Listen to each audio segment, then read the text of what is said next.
So hi, welcome back to my channel. మనకు దగ్గు జలుబు ఎక్కువగా వచ్చినప్పుడు కొంచెం ఘాటుగా ఏదైనా రసం తాగాలనిపిస్తుంది కదా. అయితే అల్లం మిరియాల చారు మీరు చేసుకోండి, చాలా బాగుంటుంది.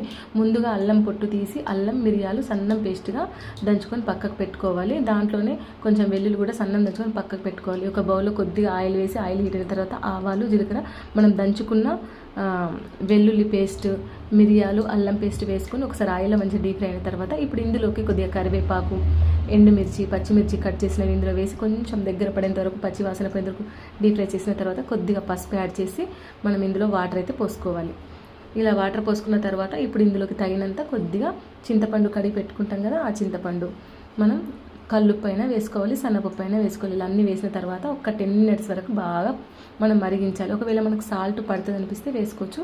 పైనుండి ఇలా కొత్తిమీర చల్లేసి ఒక పొంగు వచ్చేంత వరకు మరిగించి స్టవ్ అయితే ఆఫ్ చేసి వేడి వేడి అన్నంలోకి తింటే మనకు కొంచెం